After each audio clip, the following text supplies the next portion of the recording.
Hello बच्चों, let's read the question. Question says what are conservative and non conservative forces, give example. So बच्चों यहाँ पे हम बात करेंगे conservative and non conservative forces की. तो सबसे पहले हम की कॉन्सेप्ट में देखेंगे फोर्स क्या होता है. तो किसी भी ऑब्जेक्ट पे लगने वाला पुश और पुल को ही हम फोर्स बेसिकली कहते हैं. की कॉन्सेप्ट. अब यहाँ पे बात आती है कंजर्वेटिव और नॉन कंजर्वेटिव फोर्सेस की.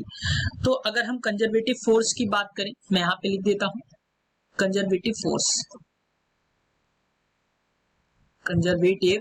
फोर्स की अगर हम बात करें तो कंजर्वेटिव फोर्स क्या होता है. बेसिकली अगर हम जब इसकी बात करते हैं तो ये क्या होता है कि पाथ से इंडिपेंडेंट होता है. जो भी पाथ, कोई भी चीज जो फॉलो कर रही है, मैं इसको लिख देता हूं forces for which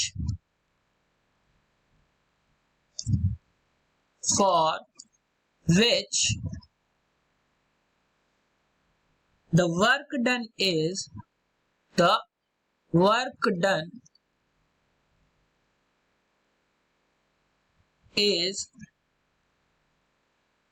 independent of the मैं लिख देता हूं independent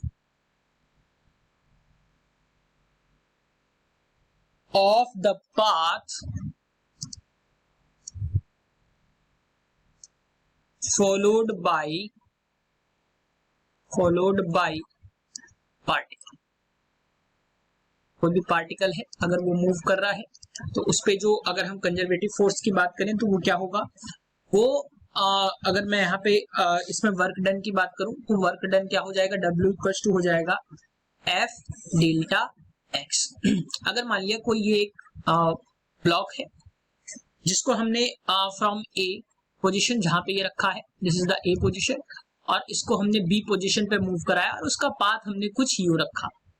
ठीक, तो जो यहाँ पे वर्क डन होगा वो क्या होगा, हम इसके इररिस्पेक्टिव मतलब ऑफ द पाथ हम सीधे डिस्प्लेसमेंट को लेंगे, जहां पे डेल्टा एक्स जो है वो डिस्प्लेसमेंट है. हमें केवल डिस्प्लेसमेंट जो है वो लेना है, बाकी चीजों को हमें ऐड नहीं करना है. वो पाथ कोई भी फॉलो करे, और अगर वो एक पोजीशन से दूसरी पोजीशन पे जा रहा है तो पाथ वो कोई भी फॉलो करे, हम केवल उसके डिस्प्लेसमेंट को देखते हैं.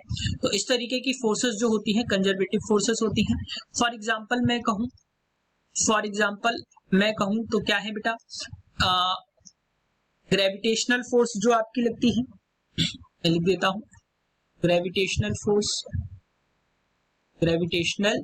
फोर्स, और मैं कहूं मैग्नेटिक फोर्स जो है, ये कंजर्वेटिव फोर्स का एग्जांपल है. फॉर एग्जांपल अगर कोई भी, ये मान लिया हमने ये अर्थ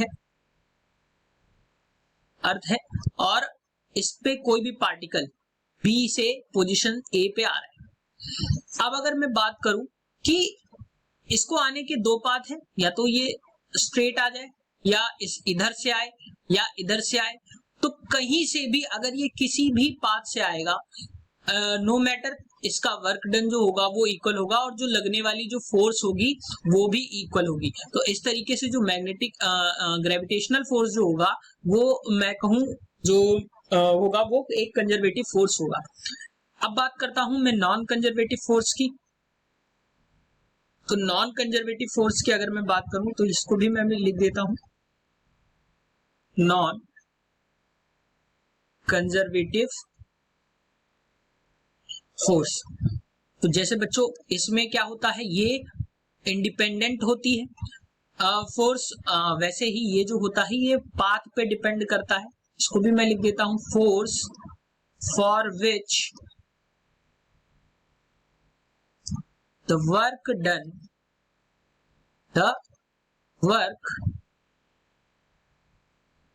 done is dependent on the path followed by